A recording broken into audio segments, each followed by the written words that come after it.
बहुत समय पहले हरितानंद जंगल में दो शेर रहते थे, रुद्रवीर और विक्रम भैरव। यह बस नाम के सगे थे। खून का रिश्ता था, लेकिन दिलों में जंग छिड़ी थी।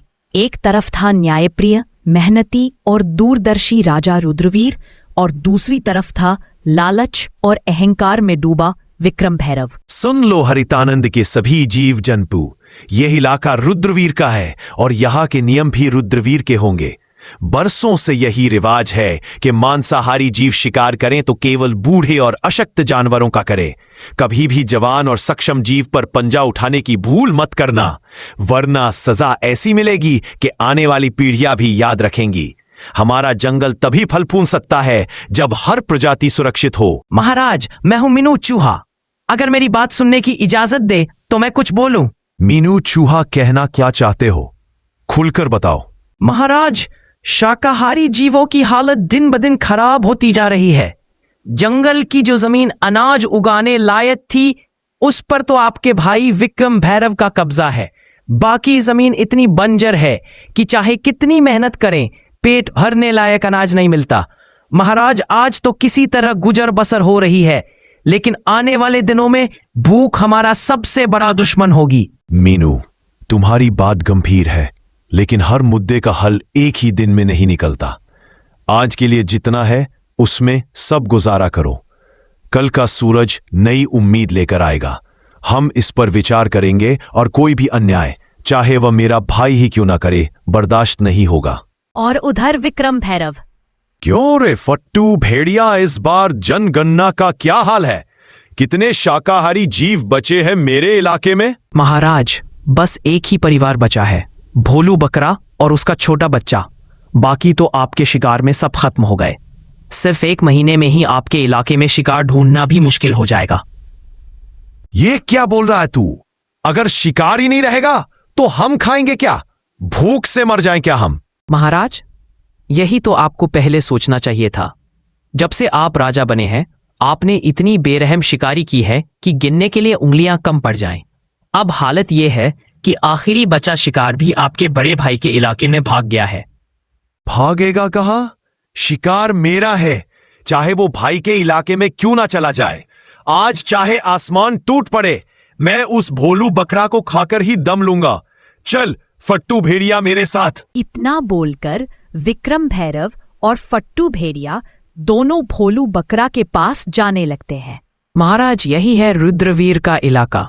भोलू बकरा यही छुपा होगा, लेकिन यह जगह आपके लिए खतरे से खाली नहीं है। खतरा विक्रम भैरव के लिए? यह जंगल मेरी रगों में बहता है। फट्टू भेड़िया और शिकार मेरा हक है, चाहे वो भाई का इलाका हो या किसी और का। आज भोलू बकरा का अंत पक्का है। अचानक झाड़ियों के पीछे से भोलू बकरा और उसका बच्चा दिखाई देते हैं, डर के मारे कांपते हुए। भागो मत, तुम्हारा वक्त आ गया है। आज तुम्हारी चीखें इस जंगल में आखिरी बार गूंजेंगी। विक्रम भैरव झपटता है, तभी उसके सामने रुद्रवीर आ जाता है। बस एक कदम और ये जंगल तुम्हारे नाम को हमेशा के लिए मिटा देगा विक्रम भैरव। यह इलाका मेरा है और यहां मेरे नियम चलते हैं। तुम्हारे लालच ने पहले ही तुम्हारे इलाके को वीरान कर दिया। अब तुम मेरी प्रजा पर पंजा उठाओगे। जब तक रुद्रवीर जिंदा है, कोई भी मासूम इस जंगल में डर के साये में नहीं जिएगा। तू मुझे रोक सकेगा? तू सिर्फ अपनी प्रजा का राजा है। मैं इस पूरे जंगल का शेर हूं। मेरा शिकार मुझसे छीनने की हिम्मत कैसे हुई तुझमें? हिम्मत नहीं, फर्ज कहो इसे। राजा वो नहीं जो ताकतवर हो, राजा वो है जो कमजोर को भी उतना ही जीने का हक दे जितना खुद जीता है। अगर तुझे भूख लगी है तो मैं तुझे शिकार दूंगा, लेकिन इस भोलू बकरा का एक बाल भी बांका नहीं होने दूंगा। ठीक है भाई, आज तेरे इलाके का कानून मान लेता हूं, लेकिन याद रख, जंगल के हर कोने में तू नहीं होगा, और जब मैं अकेला शिकार देखूंगा, कोई नहीं आएगा उसे बचाने। विक्रम भैरव मुड़कर चला जाता है। रुद्रवीर भोलू बकरे को और उसके बच्चे को अपनी सुरक्षा में लेकर जंगल के अंदर ले जाता है। रात का समय विक्रम भैरव का अड्डा। आधा चांद आसमान में है, चारों ओर अंधेरा और ठंडी हवा। विक्रम भैरव गुफा के पास बैठा है, उसकी आंखों में लाल चमक। फट्टू भेड़िया पास में खड़ा है, डर और उत्सुकता के बीच। फट्टू फट्टू भेड़िया, आज की हार मैं भूला नहीं। शेर खान ने सबके सामने मेरी इज्जत मिट्टी ने मिला दी। लेकिन जंगल में ताकतवर वही नहीं होता जो सीधे पंजा मार दे। ताकतवर वो होता है जो दुश्मन के किले को अंदर से गिरा दे। महाराज, आपका क्या मतलब है? मतलब ये कि अब हम रुद्रवीर के इलाके में ऐसे बीज बोएंगे जो उसकी प्रजा को उसी के खिलाफ कर दे। हम पहले उसके जंगल में अराजकता फैलाएंगे, अनाज चुराएंगे, पानी के स्रोत गंदे करेंगे ताकि उसकी प्रजा भूखी और प्यासी हो जाए। फिर जब लोग उसके फैसलों से नाराज होंगे तो मैं आऊंगा उनके लिए मुक्तिदाता बनकर। इतना बोलकर विक्रम भैरव और फट्टू भेड़िया दोनों रात में रुद्रवीर के इलाके में चले जाते हैं और वहां जाकर तालाब में सड़ा हुआ मांस फेंक देते हैं और गुफा से अनाज को चुरा लेते हैं और फिर अपने जंगल वापस आ जाते हैं। तभी अगली सुबह। महाराज, आज सुबह जब मैं सीमा की गश्त पर निकला तो मैंने कई जगह पैरों के निशान देखे। वह हमारे इलाके के नहीं हैं। ऐसा लगता है कि कोई रात के अंधेरे में आया, चोरी की और फिर वापस चला गया। ये सिर्फ पानी और अनाज की कमी का मामला नहीं है महाराज, ये किसी बड़े षड्यंत्र की शुरुआत है। मैंने अपने कानों से सुना है महाराज, पिछली रात पहाड़ी के पार कुछ अजनबी भेड़ियों की बातें हो रही थी। वे कह रहे थे जब भूख बढ़ेगी तो राजा पर शक खुद उसकी प्रजा करेगी। यह शब्द मुझे बेचैन कर रहे हैं। महाराज, हमें जल्दी कुछ करना होगा, वरना भूख और डर हमारी एकता को तोड़ देंगे। महाराज, मैं तो बस पानी लेने तालाब गया था, लेकिन वहां की हालत देखकर मेरा दिल बैठ गया। पानी में से सड़ी हुई बदबू आ रही है, मछलियां ऊपर तैर रही हैं। अगर ऐसे ही रहा तो ना हम पी पाएंगे ना फसल उगेगी। मुझे तो लगता है कि यह काम किसी अंदर के गद्दार का भी हो सकता है जो दुश्मन का साथ दे रहा है। महाराज, मैं आपसे एक बात साफ साफ कहूंगी, यह काम सीधा साधा नहीं है। यह योजना किसी ऐसे के दिमाग से निकली है जो हमें अंदर से कमजोर करना चाहता है। विक्रम भैरव के पंजे सीधे हमारे इलाके तक नहीं पहुंच सकते, लेकिन उसकी चालाकी जरूर पहुंच सकती है। अगर आप कहे तो मैं रात में गुप्त रूप से उसके इलाके में जाकर पता लगा सकती हूं कि वो क्या साजिश रच रहा है। तुम सब मेरे परिवार हो और इस जंगल के रखवाले भी। विजय घोड़ा, तुम सीमाओं की चौकसी दोगुनी कर दो। बलवंत हाथी, तुम अपनी ताकत से पानी के तालाब को साफ करने में मदद करो। ढोलू गधा, तुम गांव-गांव घूमकर सबको हौसला दो ताकि डर फैले ना पाए। और लूना लोमड़ी, तुम मेरी आंख और कान बनकर विक्रम भैरव के इलाके में जाओ और सच लेकर लौटो। अगर विक्रम भैरव ने सच में यह वार किया है तो अगली लड़ाई जंगल की सबसे बड़ी लड़ाई होगी। सन्नाटे में लूना लोमड़ी रुद्रवीर के आदेश पर विक्रम भैरव के इलाके की ओर बढ़ रही थी। उसके हल्के हल्के कदम सूखी पत्तियों को भी आवाज नहीं करने देते थे। आज उसका हर सांस, हर नजर मौत के साए में थी। मुझे सावधान रहना होगा। विक्रम भैरव के इलाके में जरा सी आवाज भी मौत बुला सकती है, लेकिन सच जानना जरूरी है ताकि रुद्रवीर और हमारा जंगल बच सके। विक्रम भैरव का अड्डा गुफा के पास में विक्रम भैरव और फट्टू भेड़िया धीमे स्वर में बातें कर रहे हैं। लूना लोमड़ी पेड़ के पीछे छुप जाती है। फट्टू भेड़िया, पहला वार कामयाब रहा। रुद्रवीर की प्रजा भूखी और प्यासी है। अगला कदम यह होगा कि उनके बीच झगड़े करवाओ। अनाज और पानी के लिए लड़ाई होगी, तब मैं आऊंगा उन्हें बचाने के नाम पर। महाराज, लेकिन अगर रुद्रवीर को शक हो गया तो? शक से क्या होगा? जब तक उसके अपने लोग उस पर भरोसा खो देंगे वो कुछ नहीं कर पाएगा। याद रख फट्टू भेड़िया, शेर को हराने के लिए उसके पंजे नहीं, उसके दिल पर वार करो। लूना लोमड़ी यह सुनकर हैरान रह जाती है।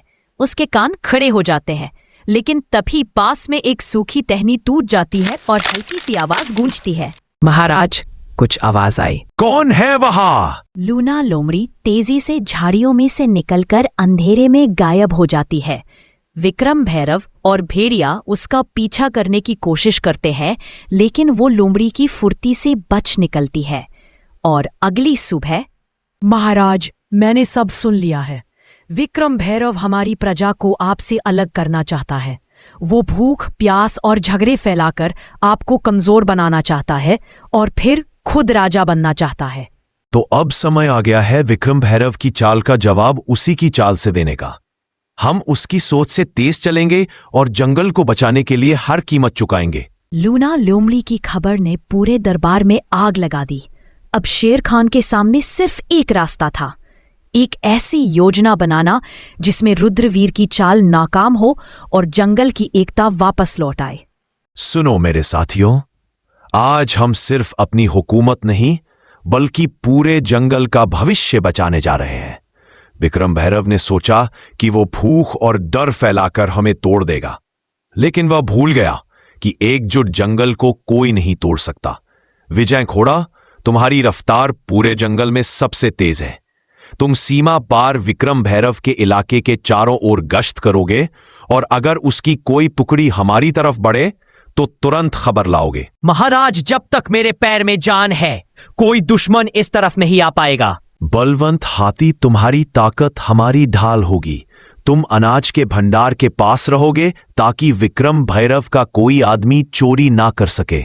महाराज, मेरी मौजूदगी में अनाज का एक दाना भी इधर उधर नहीं होगा। ढोलू गधा लोग तुम्हें कम आंकते हैं, लेकिन तुम्हारी याददाश्त और सहन शक्ति सबसे बड़ी ताकत है। तुम जंगल के हर घर जाओगे और सबको समझाओगे कि विक्रम भैरव की अफवाहों पर भरोसा ना करे। महाराज, जब तक मेरी आवाज पहुंचेगी कोई भी अपने राजा पर भरोसा खोएगा नहीं। मीनू चूहा, तुम्हारा कद छोटा है लेकिन काम बड़ा। तुम विक्रम भैरव के अड्डे के अंदर घुसकर उसकी खाने पीने की चीजें कुतर दोगे ताकि उसकी टोली कमजोर हो जाए। समझ जाइए महाराज, अब विक्रम भैरव को दांत दिखाने से पहले दांत साफ करने पड़ेंगे। और लूना लोमड़ी, तुम्हारा काम सबसे मुश्किल है। तुम विक्रम भैरव के बीच फूट डालोगी। फट्टू भेड़िए को यकीन दिलाओ कि विक्रम भैरव उसे धोखा देने वाला है और जब उनके बीच लड़ाई होगी हम वार करेंगे। महाराज, विक्रम भैरव को नहीं पता कि खेल अभी शुरू हुआ है। योजना बन चुकी थी। अब ये सिर्फ ताकत की लड़ाई नहीं थी, ये थी दिमाग, हिम्मत और एकता की परीक्षा। जंगल की सांसें तेज हो चुकी थी क्योंकि विक्रम भैरव को खबर तक नहीं थी कि रुद्रवीर ने मोर्चा संभाल लिया है। फट्टू भेड़िए, आज भोलू बकरा मेरे पंजे से नहीं बच पाएगा। जो भी सामने आए उसे रौंद देना। महाराज, रास्ता साफ है लेकिन लगता है कोई हमें देख रहा है। कुछ भी नहीं होगा। अब होगी तो सिर्फ मौत, वो भी रुद्रवीर की। चलो पहले उसके सूखे मांस के बोरे में छेद कर देता हूं, फिर उसके पानी के घड़े में भी। अब देखता हूं कितने दिन ताकत में रहता है। इधर हाथी और लोमड़ी विक्रम भैरव के सामने आ जाता है। रास्ता बंद है। अगर एक कदम भी आगे बढ़ाया तो सीधा आसमान में उछाल दूंगा। मेरे रास्ते से हट जा हाथी, वरना तेरे कान फाड़ दूंगा। कोशिश करके देख ले। हाँ हाँ फट्टू भेड़िए, सुना है विक्रम भैरव तुम्हारे हिस्से का शिकार खुद खाने वाला है। तुम उसके लिए सिर्फ नौकर हो। क्या वो मुझे धोखा देगा? सोच ले, अभी भोलू बकरा तेरे पंजे में आ सकता है, वरना विक्रम भैरव सब खा जाएगा। महाराज, विक्रम भैरव जंगल में प्रवेश कर चुका है। जल्दी चलिए महाराज।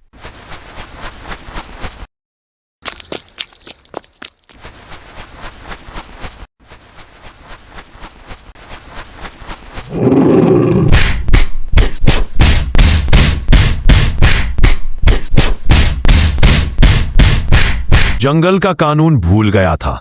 विक्रम भैरव, आज तुझे जिंदा छोड़ रहा हूं ताकि तू याद रखे राज ताकत से नहीं, एकता और न्याय से चलता है। रुद्रवीर, तूने मुझे जिंदा छोड़कर गलती की।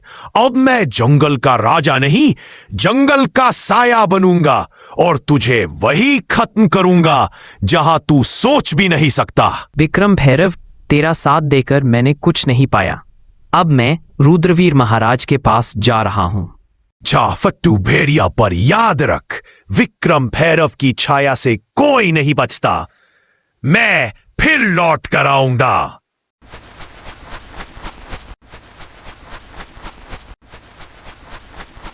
इस जंगल में कोई भी राजा नहीं है, राजा सिर्फ न्याय है, और न्याय कहता है जो प्रकृति से विश्वासघात करे उसकी जगह यहां नहीं।